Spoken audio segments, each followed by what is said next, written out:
Welcome back. It's Friday. If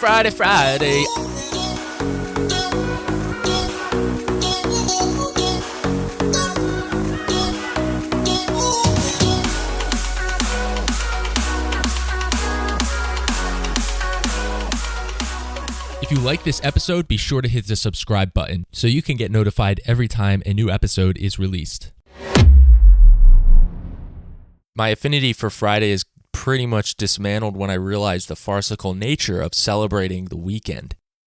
What do you mean by that? I don't know, man. You know what I mean? As an entrepreneur, every day is a day to create opportunity. I love Mondays personally. If you're taking good care of yourself, you're implementing healthy systems and routines, and you're able to actually follow them, you're going to feel amazing on Monday. You're going to get up ready to put your shoulders into the plow and press on. Happy Friday. I hope you have a fantastic, terrific weekend. Be tenacious in your goal getting and be tenacious in your effort to keep a wonderful attitude. It will change your life. I was watching an interview on YouTube done by Ben Shapiro.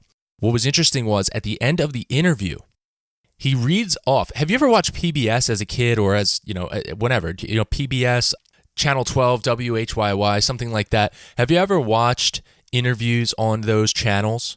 And then at the end, someone will read off closed captions and things like that.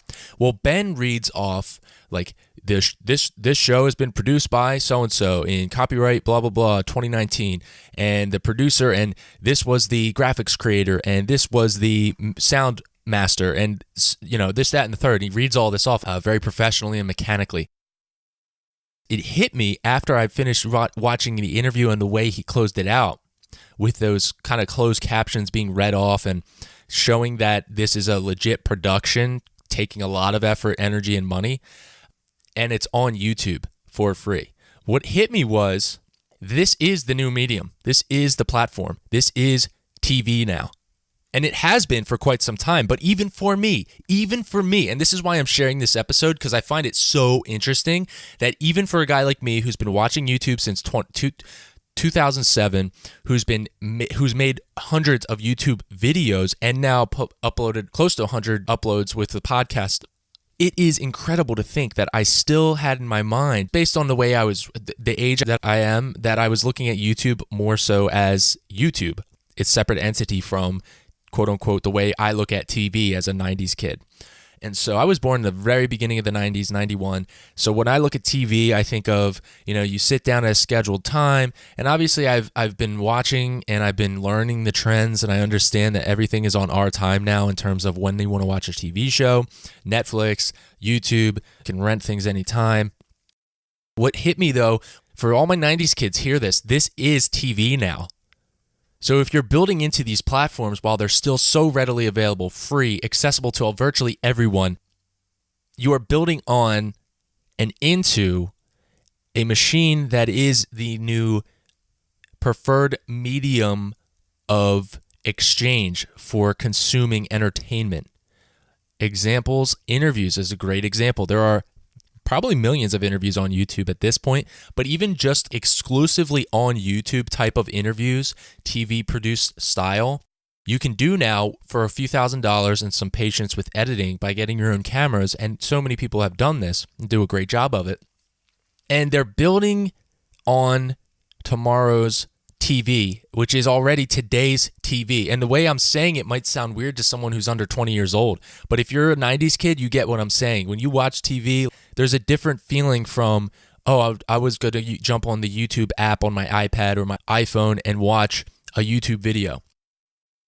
But it hit me when Ben was reading off this stuff, especially I think the reason it resonated and hit me so hard, the realization of this is now TV. It's not just YouTube that everyone likes. It is the platform. It is that.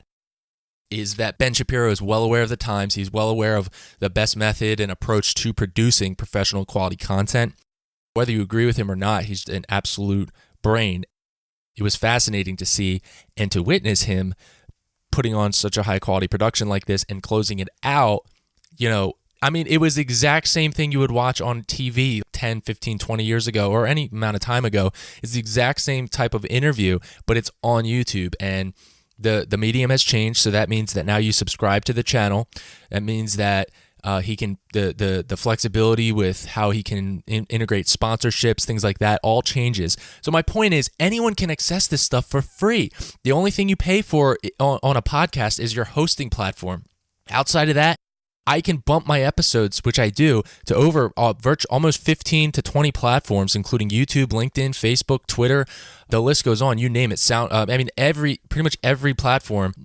It is absolutely, and all of that's free. Well, not exactly. My hosting platform does that kick out for me. I just set up things, schedule things, put in what I want the post to say, stuff like that.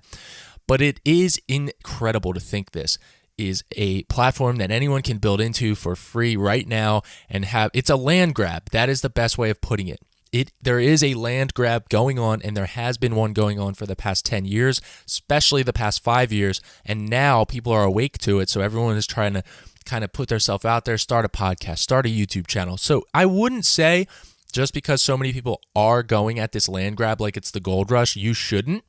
I would say be consistent in your approach, and if you have the desire to go ahead and start creating something or have a creative outlet, or you have a passion project, or you have a side hustle, or you want to do something like I'm doing, which is produce a professional interview show that will help your peers, then you can do that and you can publish it using your free time, using your nights and weekends. You can. So I want to encourage you, if you're listening and you're thinking, man, I really would like to start something, I just don't know how, I don't know what. If you come into it with ready to learn, it doesn't take long. Once you Google exactly what you need help with, there will be courses that pop up.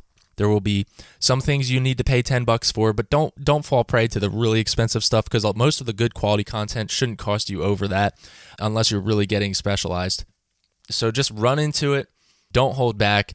Don't live in a regret window of I wish I had started something on any one of these platforms back in 2019 when the land grab was for the getting, and it was so simple to get noticed and to get seen and to get integrated into networks and to be professional, put yourself out there and learn and grow and help others along the way and elevate others with the entire process by showing people a little bit of what's possible for them. I hope you enjoyed this episode. If you did, hit that subscribe button on whatever platform or app you're listening on. If it's on YouTube, hit the subscribe button and the bell so you get notified every time a new interview is released for free every week. It's simpler than ever to share episodes now. If you're listening on an Apple device, open up the app and hit the small box with the arrow in the middle of the box. It's pointing up. Click that. It's the share button. Click, do you want to copy the link? Do you want to send it via an iMessage? If you copy the link, you can then send that link to anyone on any platform. Will you help me grow this show? That's what I will ask you. Will you help me grow this show? I need your help. The show is nothing without you, the listener, as I've said before. And I appreciate you tuning in so very much. I appreciate the feedback. As always, live wide open and Godspeed. See you Monday. Fearless.